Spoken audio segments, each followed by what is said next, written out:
Here, I forgot something before I leave. I forgot this.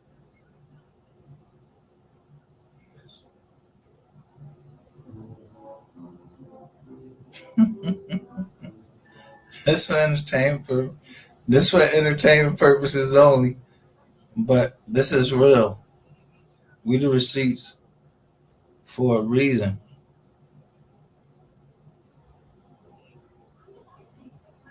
Secret Service agent sat in a darkened office inside the Richard B. Russell Federal Building, staring at a grid of faces on a monitor. 48 faces, 24 men, 24 women, different ages, different ethnicities. All of them had bank accounts, credit histories, employment records, and home addresses.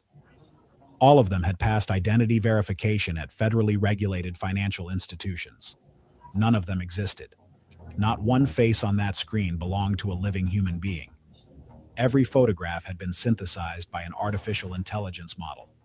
Every voice that had spoken to a bank representative over the phone had been generated in real time. Every utility. They put this out 7 hours ago. What did it get? 138 views. But it got 7,000.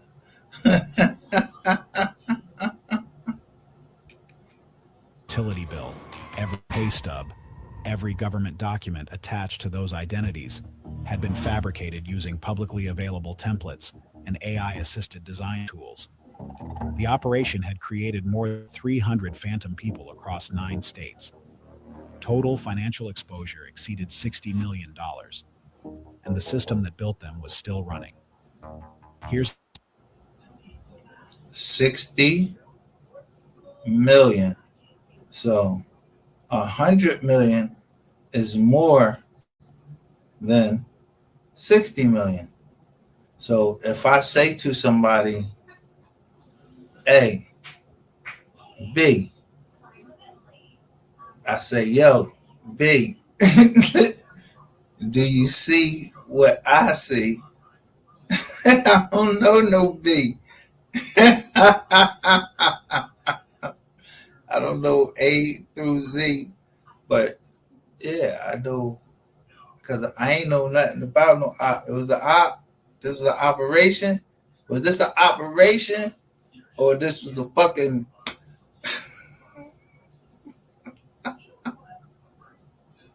Secret Service found it. The investigation started with a phone call. On February 3rd, 2026, the fraud department at a regional bank headquartered in Gwinnett County, Georgia, contacted the Secret Service's Atlanta field office. The bank's compliance team had flagged a cluster of personal loan applications. 7 applications, all submitted within a 9-day window.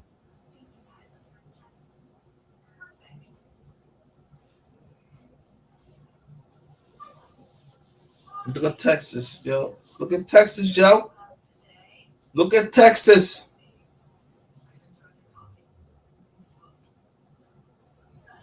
In late January, all approved, all performing, meaning the borrowers were making their scheduled payments on time. Credit scores ranged from 680 to 740. Employment histories were verified. Utility bills matched residential addresses. On paper, everything looked clean. The compliance officer explained what triggered the review. It wasn't fraud indicators. It was something subtler. A junior analyst had noticed that 4 of the 7 applicants listed employers in the same industry, logistics consulting, and all 4 companies had been incorporated in Georgia within the same 60-day period. The analyst ran a broader search across the bank's portfolio and found 11 more accounts with similar characteristics. Same type of employer, same incorporation timeline, same pattern of small, consistent payments that built credit profiles steadily over months. 18 accounts, all performing. No losses, no complaints, no reason to suspect anything, except that the pattern was too clean, too uniform, too consistent to be organic. The agent who took the call had spent 9 years on the Secret Service's Financial Crimes Task Force. He specialized in bank fraud and money laundering. He'd seen kiting schemes, bust-out fraud, identity theft rings that stole credentials from real people. This was different. This wasn't identity theft. This was identity creation. Within 48 hours, the agent submitted a request to pull full documentation on all 18 accounts. Photos, voice recordings from phone verifications, copies of uploaded documents, IP addresses from online applications. When the files arrived, the team started cross-referencing. The photos were the first red flag. Not because they looked fake, the opposite. They looked too polished. Consistent lighting, neutral backgrounds, skin textures that were realistic but lacked the micro asymmetries found in actual photographs. The team ran the images through a reverse image search. No matches anywhere on the internet.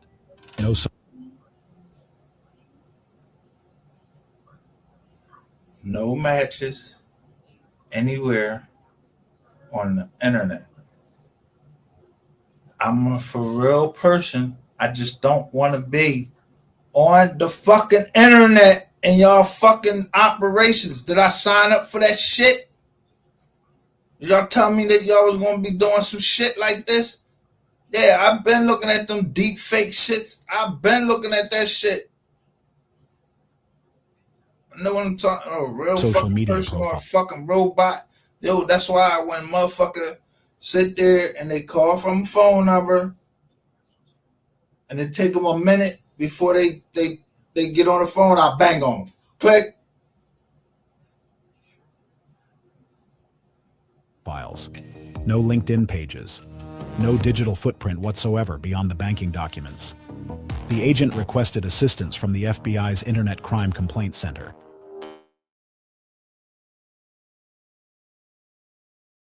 The Bureau had been tracking a rise in synthetic fraud nationally, and this fit the emerging profile. A joint task force was assembled by February 12th. The first breakthrough came from voice analysis. 6 of the 18... What did it say? They came from a voice analysis. I said, I just hold the phone down and let you hear who talking. Y'all make the decision who the fuck it is talking. I don't know these niggas. I don't know none. This the internet. You could be a fake or whatever. So you gonna send me a picture and show me that you're a real person. And you ain't no nigga.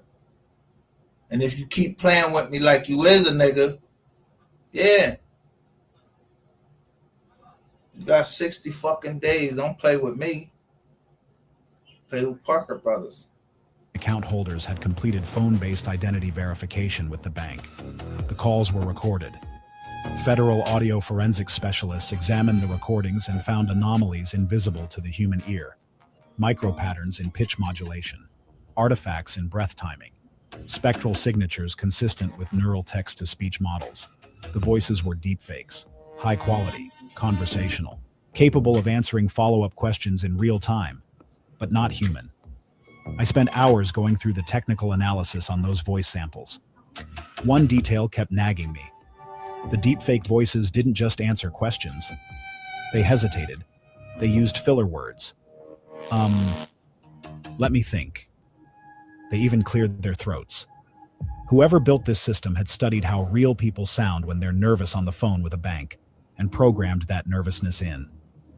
That level of engineering sophistication narrowed the suspect pool considerably. This wasn't a script kiddie operation. This was built by someone who understood machine learning architecture, voice synthesis, and banking compliance protocols at a professional level. The task force ran IP analysis on the online loan applications. All 18 had been submitted through VPN services, but the encryption wasn't flawless. 3 applications had briefly connected through an IP address geolocated to Duluth, Georgia, a suburb northeast of Atlanta, a commercial internet provider. The connection lasted less than 4 seconds each time before the VPN re-engaged. 4 seconds. That was the window. Agents obtained a subpoena for the IP records. The address corresponded to a commercial office suite in a mid-rise building on Pleasant Hill Road. The suite was leased to a company called Parallel Metrics, LLC, registered in Georgia the previous October. Single-member LLC.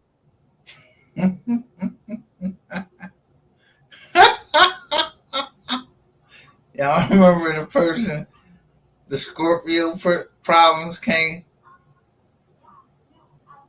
Scorpio problems was right here.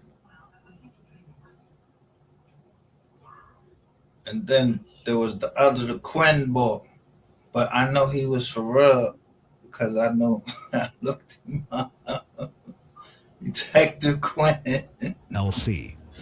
The registered agent was a different company, another LLC, this one registered in Delaware, with a forwarding address in Wilmington. Shell layers, standard concealment. But the physical address was real. Surveillance began on February 15th, 2026. Agents positioned 2 vehicles in the parking structure adjacent to the office building and installed a camera covering the suite's entrance. For the first 72 hours, activity was minimal. 2 individuals, both male, both appearing to be in their early 30s, arrived each morning between 8 and 9 and left between 6 and 7 p.m. They carried laptop bags. They dressed casually. They ordered food delivery. They looked like any 2 software developers working on a startup. On the 4th day of surveillance, a delivery truck arrived. It carried 6 large shipping boxes from a hardware distributor. Agents photographed the shipment. The boxes were labeled as containing GPU computing units, high-performance graphics processors used for machine learning workloads.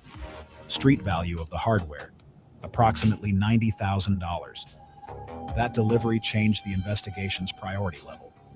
GPU clusters of that size aren't used for standard software development.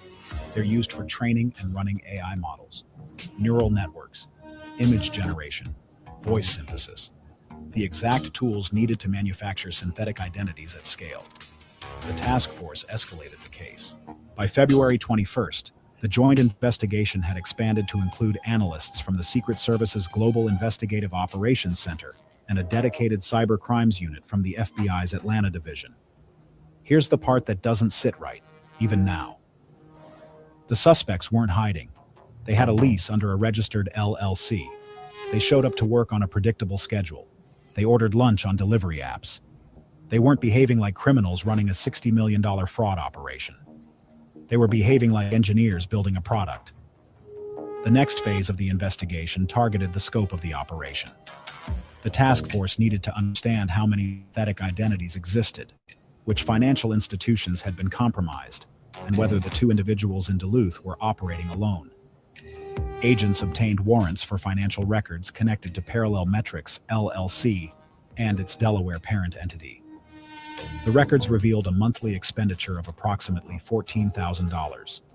Office lease, electricity, internet, cloud computing credits, and hardware purchases. Revenue, 0.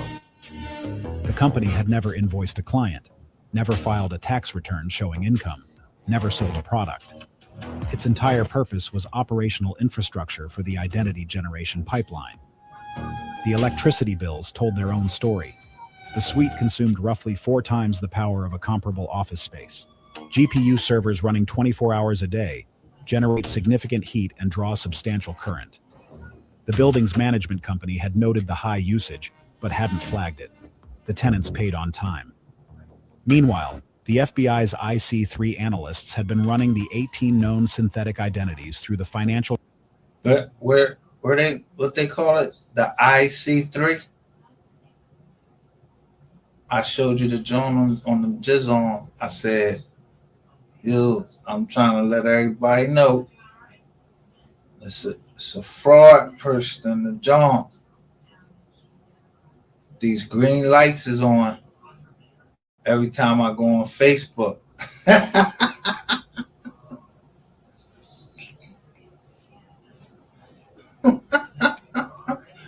That's why I go live on here, and I make sure I go live on Facebook. Crimes Enforcement Network's database, referencing social security numbers, dates of birth, and address histories against records. Other financial institutions produced a cascade of matches. The 18 identities at the Gwinnett County Bank were a fraction. The same construction methodology, AI-generated photos, fabricated employment histories, deepfake voice verifications. appeared in account records at banks and credit unions across 9 states: Georgia, Florida, South Carolina, Tennessee, Alabama, Mississippi, Louisiana, Texas, and Virginia. 314 synthetic individuals, each with a credit history built methodically over months. Small secured credit cards opened first, paid consistently. Then personal loans. Then auto loans, though no vehicles were ever purchased. The loans were serviced for 60 to 90 days, building positive payment history. Then the credit lines were drawn down. Cash advances. Balance transfers to accounts that dead-ended, prepaid debit cards purchased with fabricated identification. Total exposure across all institutions, $62.4 million. The system is built on the assumption that if someone has a social security number, a credit history, and verified contact information, they are a real person. That assumption held for decades. It doesn't hold anymore. The suspects had reverse engineered the Know Your Customer process. Every verification step, photo ID, phone call, document upload, credit check, had a corresponding AI-generated bypass. The system wasn't hacking bank servers. It wasn't exploiting software vulnerabilities. It was walking through the front door with a fabricated human being and shaking hands. The task force faced an operational problem. Surveillance confirmed 2 individuals, but the digital evidence suggested infrastructure that could be accessed remotely. If additional operators existed outside Georgia, a raid on the Duluth office could alert them. The case needed to be airtight before any arrests. Agents obtained a warrant for pen register data on the mobile phones associated with the 2 suspects. Call records and location data over a 30-day period showed something unexpected. Both phones operated almost exclusively within a 10-mile radius of the Duluth office. No travel, no calls to international numbers, no burner phone patterns. The communication footprint was remarkably small, consistent with 2 people who communicated primarily through encrypted messaging platforms. The task force brought in a digital forensics team to examine the suspects' online footprint. Both had LinkedIn profiles. Both listed backgrounds in software engineering. One had worked at a mid-size fintech company in Atlanta until 2024, the other at a cloud computing firm in Raleigh until the same year. Their professional histories were real. Their technical skills were verifiable. They had left legitimate careers to build an identity factory. The financial trail from the drawn-down credit lines led through a web of prepaid cards and peer-to-peer payment platforms. Agents traced 23 distinct cash-out pathways. Most terminated in cryptocurrency purchases, Bitcoin and stablecoins acquired through decentralized exchanges that required minimal identity verification. From there, the trail went cold in mixing services designed to obscure transaction origins. Here's the take that'll probably get us flack. The banks were not victims in the traditional sense. Every one of the 314 synthetic accounts passed KYC verification. Every single one. That means the compliance systems at multiple federally regulated institutions could not distinguish between a real person and an AI-generated fabrication. The technology that enabled this fraud cost the operators less than $50,000 to build. The compliance infrastructure it defeated cost the banking industry billions annually. That gap is not a technology problem. It's a design failure. On March 4, 2026, the task force received authorization for a Title III wiretap on the suspects' encrypted communications. It took the FBI's technical team 4 days to establish access through a cooperating service provider. The first intercepted messages confirmed what agents had suspected. The 2 suspects discussed their operation using clinical technical language. Batch 7 is curing, meant a new set of synthetic identities was building credit history. Harvest window referred to the period when credit lines would be drawn down. Compost referred to identities that had been flagged or frozen by banks and would be abandoned. They discussed error rates in their voice synthesis model and debated adjustments to their facial generation algorithm to better match demographic distributions in target regions. They weren't criminals celebrating their scheme. They were engineers debugging a product. That distinction mattered for the psychological profile, and it would matter for the prosecution. Would you have noticed the signs if these identities appeared in your bank's portfolio? 300 people with perfect credit behavior, No digital footprint outside financial records, and faces that don't exist anywhere else on the internet. Most banks didn't notice for months. By mid March, the task force had enough evidence for arrest warrants and search warrants. The coordination challenge was significant. The Georgia Bureau of Investigation needed to be involved because the suspects had layered their operation behind Georgia registered LLCs, and state charges would supplement federal prosecution. The GBI's cybercrime unit was briefed on March 15th and integrated into the operational plan. The raid was scheduled for March 26, 2026. The tactical plan called for simultaneous execution of search warrants at 3 locations: the Duluth office suite, the primary suspect's apartment in Peachtree Corners, and the second suspect's residence in Johns Creek. The FBI's evidence response team would handle digital forensics at all 3 sites. The Secret Service would lead the arrest at the office. GBI agents would secure the residences. One complication emerged 72 hours before the raid. The wiretap captured a conversation in which one suspect mentioned the Savannah build. Agents could determine whether this referred to a second operational location in Savannah, Georgia, or a code name for something else. The task force had to decide: delay the raid to investigate, or proceed with the risk that a secondary location might exist. They chose to proceed. The logic was straightforward. The wiretap showed no indication that the suspects were aware of the investigation, but every additional day of operation meant more synthetic identities entering the financial system. The pipeline was producing approximately 8 to 12 new identities per week. Delay had a measurable cost. March 26, 2026, 5:43 a.m. Duluth, Georgia. 14 federal agents assembled in the parking structure adjacent to the office building on Pleasant Hill Road. 4 Secret Service agents from the Atlanta field office. 6 FBI agents from the Atlanta Division's Cyber Squad. 4 GBI investigators from the Cybercrime Unit. 2 unmarked vehicles blocked the building's rear exit. An evidence response team van waited on the street below.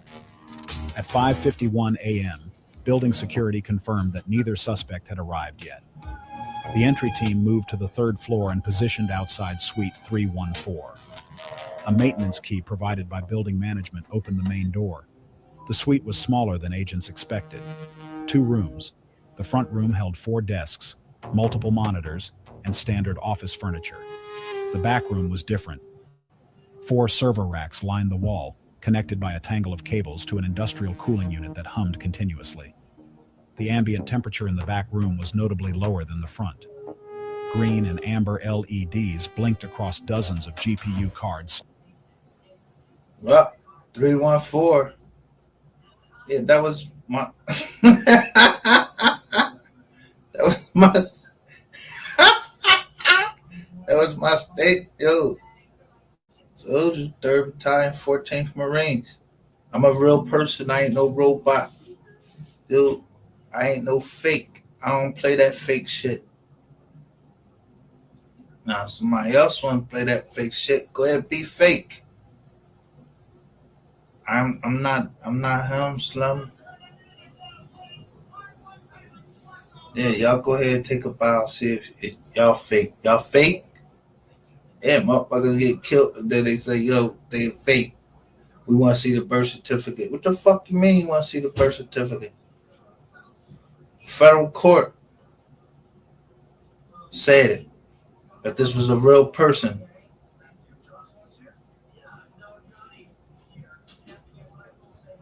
Go ask about them other fake shits that y'all believe in.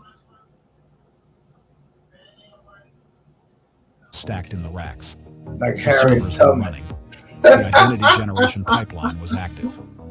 An FBI digital forensics specialist approached the first server rack and began documenting the hardware configuration before initiating any data capture. Protocol required photographing every cable connection, every screen display, every indicator light before any equipment was touched. The specialist noticed something on one of the connected monitors: a queue.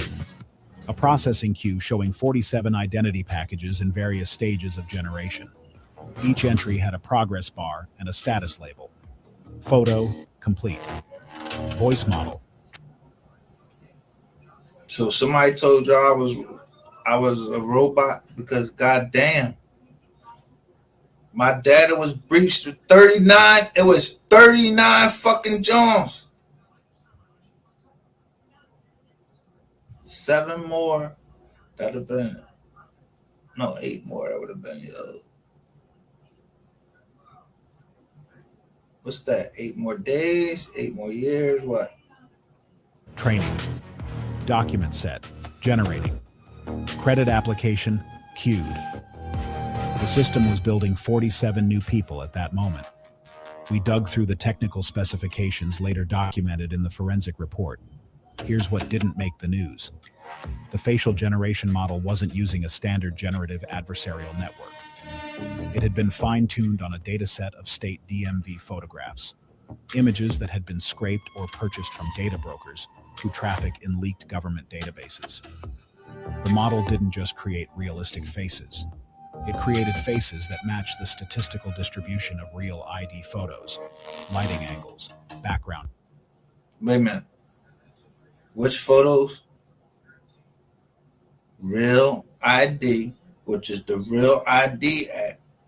And I didn't want nobody knowing who the fuck I was. So I would rather not fly. I'd rather drive.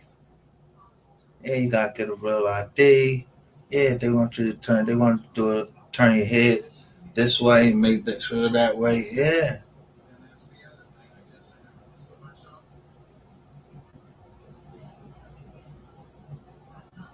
Don't make me go into my Gmail and see what happened. The other knocked down both my cash apps because I was in there as the mystery gang, but it's mystery gang reloaded. So y'all ask for my ID.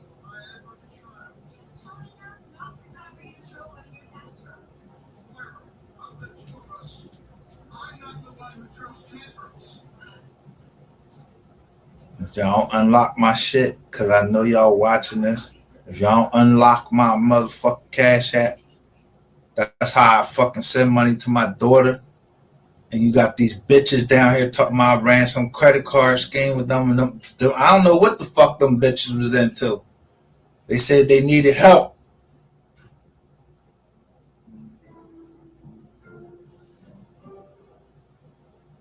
Yeah, they said this electric bill needed to be paid. These phone bills needed to be paid. They needed help. Yeah, I showed y'all the receipts. Yeah, don't play with me on this motherfucking joint because I ain't asked to be on this motherfucker in the first place. You don't know what motherfuckers be into. Bitch, and then you can get me killed. I smacked the holy shit out of you.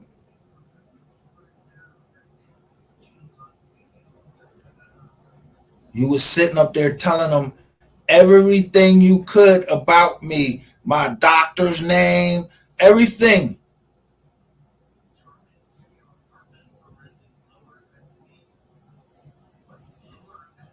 Cause y'all thought I wasn't a real nigga, huh? No, I ain't a real nigga. I'm an indigenous American that they want to erase. They want to erase us. And y'all them fucking house niggas that will help them.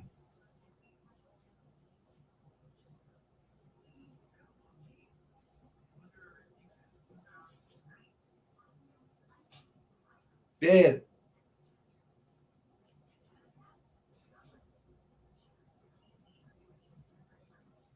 I ain't verifying shit because I don't know who the fuck.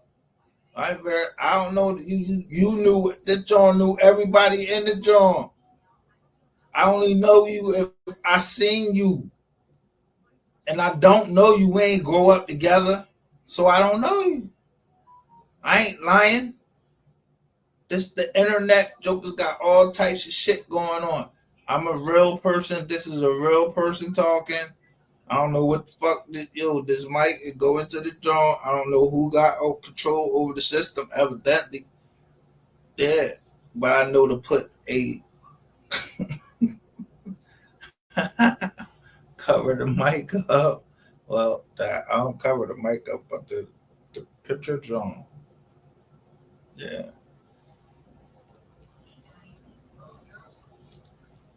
I mean, shit.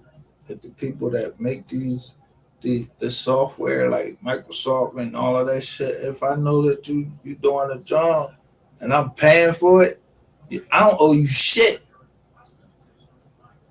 If you put me in some type of fucking shit that you threw in your terms of service or some shit that I done turned off and all of this shit get me to be participate in some fucking program and you want me to take a picture of myself, I don't why the fuck am I if I want to take a picture, I got a fucking phone. I take a selfie right there. So if I took a selfie and somebody trafficked it, like try to make up an ID, yeah, I don't know nothing about that. Yeah, I got plenty of pictures of myself. I love myself. Y'all the one that made these phones up. The shit say selfie. You take a selfie. Now y'all got all these different fucking names for a selfie. It's a fucking selfie. You want me to take a picture of myself to do what? Nah, you trying to make up a score on me and see who the fuck, you know what I mean, what type of reputation I am. And broke through VPNs and everything.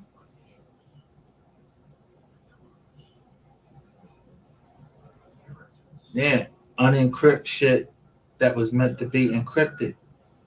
Operation Tor. Yeah.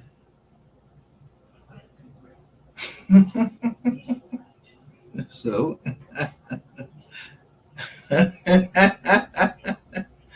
why y'all put my shit on there? I told the people to notify me. Yeah, them Equifax and I'm gonna tell yo, you supposed to notify me. I'm paying you to keep me off the internet. I don't give a fuck how many internet y'all got. That they mean that dark net, all of that shit. What the fuck you talking about? Yeah, that's supposed to be for anonymity, cause you know people be passing news articles and all types of shit through there. Child pornography. Yeah, you seen any of that with mine? You know what mine say? These pornographers just moved into your area.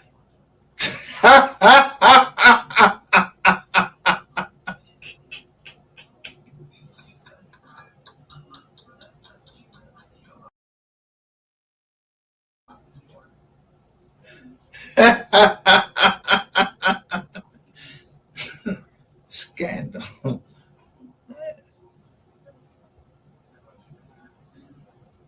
It tell me exactly how many sexual predators just moved into the area. Cause yo, Ratchet TV, you are a registered sex offender. They said that you were supposed to be a registered sex offender. I don't know if you did. I had to reread your jizz on. You supposed to be a registered sex offender.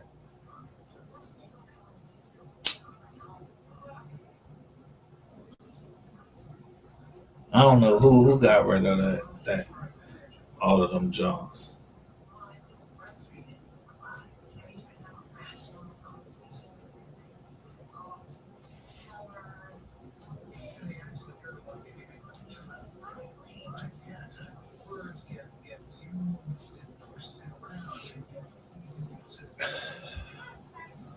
So when I was putting those names up, I went real deep.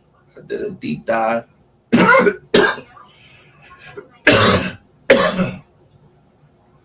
until niggas was gonna start minding their fucking business.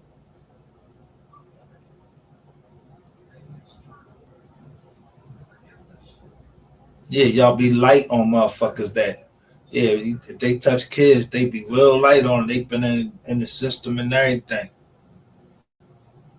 But some people don't want you in they joint. But if the sex offender, you just gotta register. but they don't mind you standing around there. Some people don't mind, but they notify you. It's all in yellow.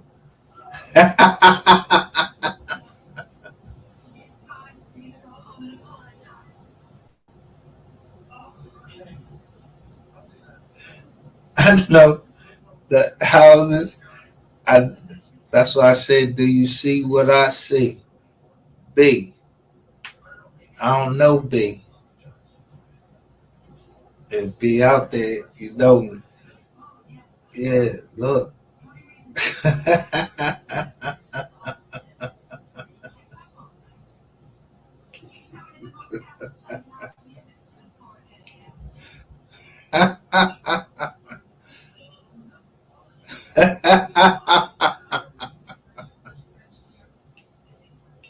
yo, yo, I told y'all before, I ain't want to join y'all group, bro. I don't want to join whatever. I don't know, whatever. Yeah, but it's some sex offenders that just moved up in there. Yeah, that's the one thing people don't realize. They gonna tell us.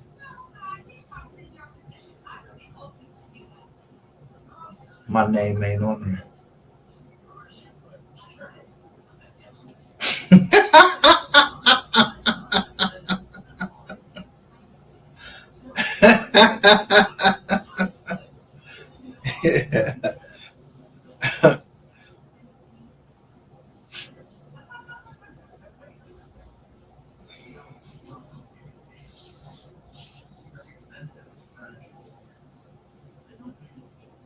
You just gotta know how to read.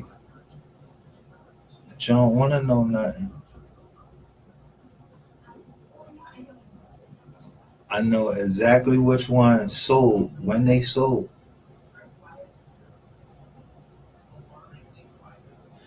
When they was taken off the market.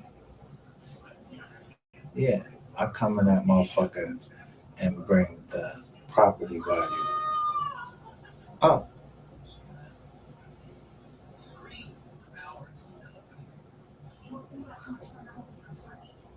I knew what the trust was. So yeah, the property value went up to yeah, y'all burnt me, and then what?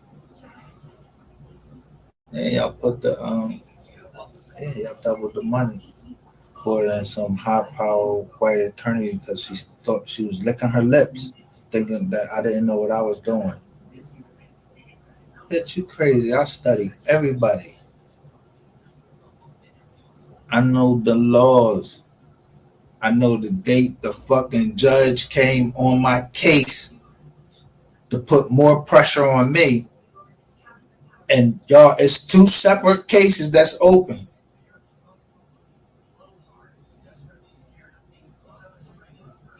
One ended the case, then y'all switched over to another company. Yeah, the motherfuckers is catching y'all motherfuckers.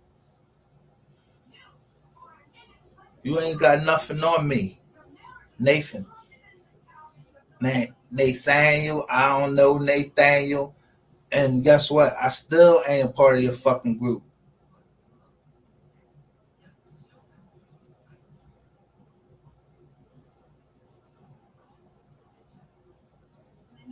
Yeah, we call no weapon formed against us shall prosper. Yeah, we call believers.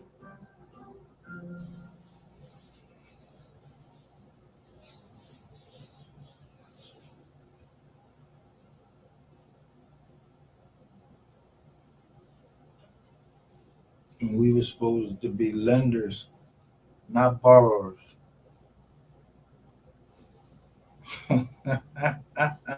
So I like a fuck up.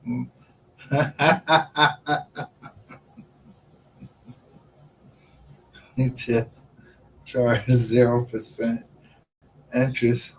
You ain't gotta pay it back, but you ain't gonna keep asking.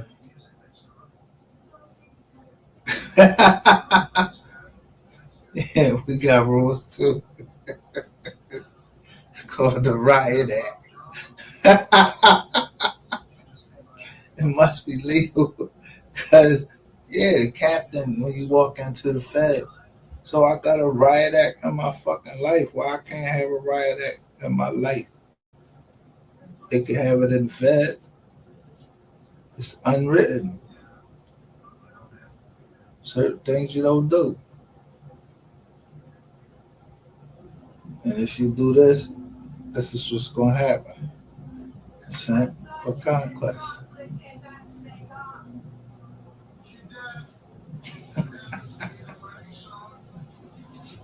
So if you don't get my money,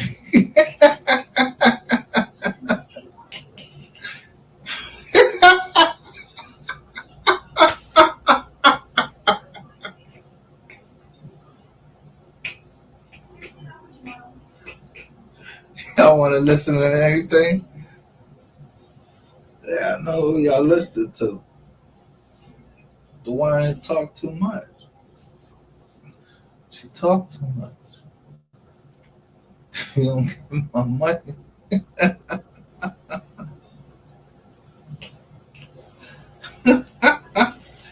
You all on the wire.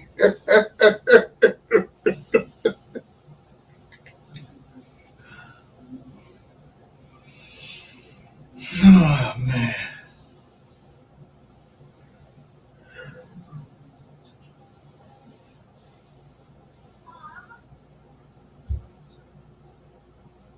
I mean, anybody need to hear no more of this? Y'all can go to right to this John.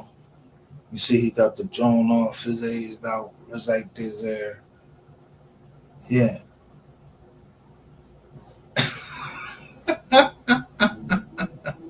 He got the justice sign, and it says SWAT power.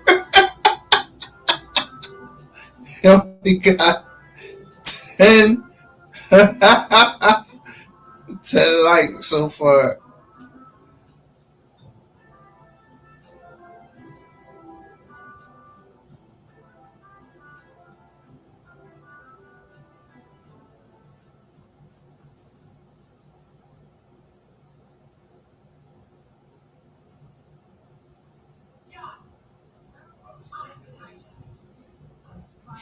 Yeah. See, I ain't no software engineer.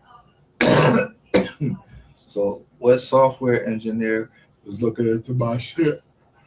Yeah, we get my money. If you don't get my money,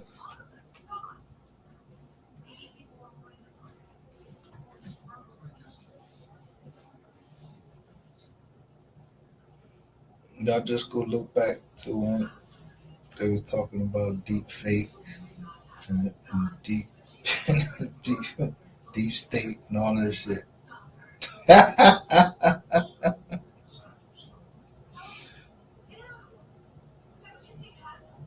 Ground colors, image compression artifacts.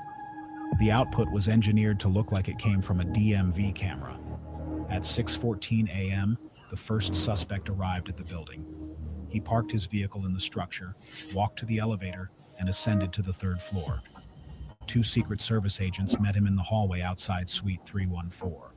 The arrest was uneventful. The suspect was cooperative. He identified himself, confirmed his connection to Parallel Metrics LLC, and declined to answer further questions without an attorney. He was handcuffed, escorted to a waiting vehicle, and transported to the Secret Service's Atlanta field office for processing. The second suspect arrived 22 minutes later. Same routine, same cooperation, same silence after requesting counsel. Both men were in federal custody by 6:40 a.m. Simultaneously, GBI agents executed search warrants at both residences. At the Peachtree Corners apartment, agents found 3 additional laptops, an external hard drive, and printed documentation related to bank account applications. At the Johns Creek residence, agents recovered a second external hard drive and financial records showing cryptocurrency wallet addresses. Neither residence contained additional server equipment. The evidence response team spent 11 hours processing the Duluth office suite. Total hardware seized: 4 server racks containing 32 high-performance GPU units, 9 desktop computers, 14 external storage devices, and a network-attached storage system with approximately 18 terabytes of data. The value of the computing equipment alone exceeded $350,000. The forensic analysis of the seized data took weeks. What emerged was a complete operational blueprint. The pipeline worked in stages. Stage 1, identity generation. The system created a complete biographical profile: name, date of birth, social security number. The SSN component was the most sophisticated element. The suspects had identified a vulnerability in the Social Security Administration's enumeration system. SSNs issued to deceased individuals were not consistently flagged across all verification databases in real time. The system targeted these dormant numbers, pairing them with AI-generated biographical data that matched the original holder's approximate age range and geographic region. Stage 2, document fabrication. Using the generated profile, the system produced a driver's license image, a utility bill, a bank statement from a fictitious previous institution, and an employment verification letter. The documents were generated using templates built from publicly available samples. The quality was high enough to pass automated document verification systems used by most financial institutions.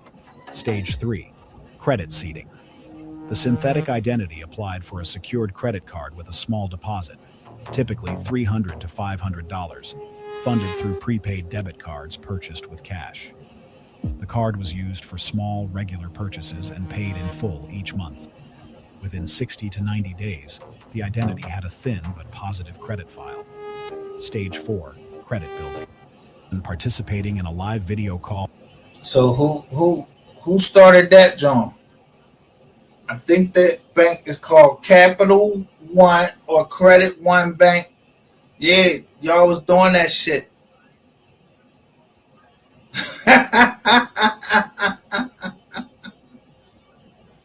Y'all made y'all shit look like Credit One, like Capital One.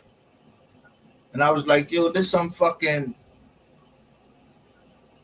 yeah, that was the, like, in the first part of, I threw down all of the credit cards, I covered them up and showed you.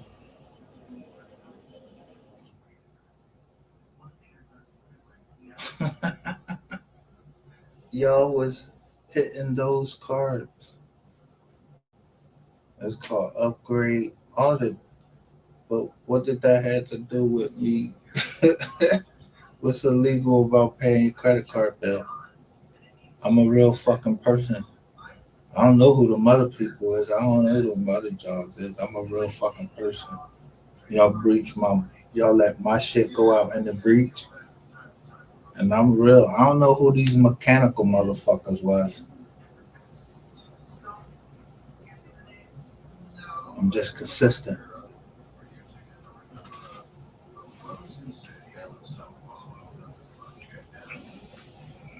Motherfuckers ain't supposed to be able to build their credit. Yeah, fuck out of here. China told y'all June 15th. Who is it? Iran. If the board do anything, the next day, everybody in America will wake up with 800 credit scores.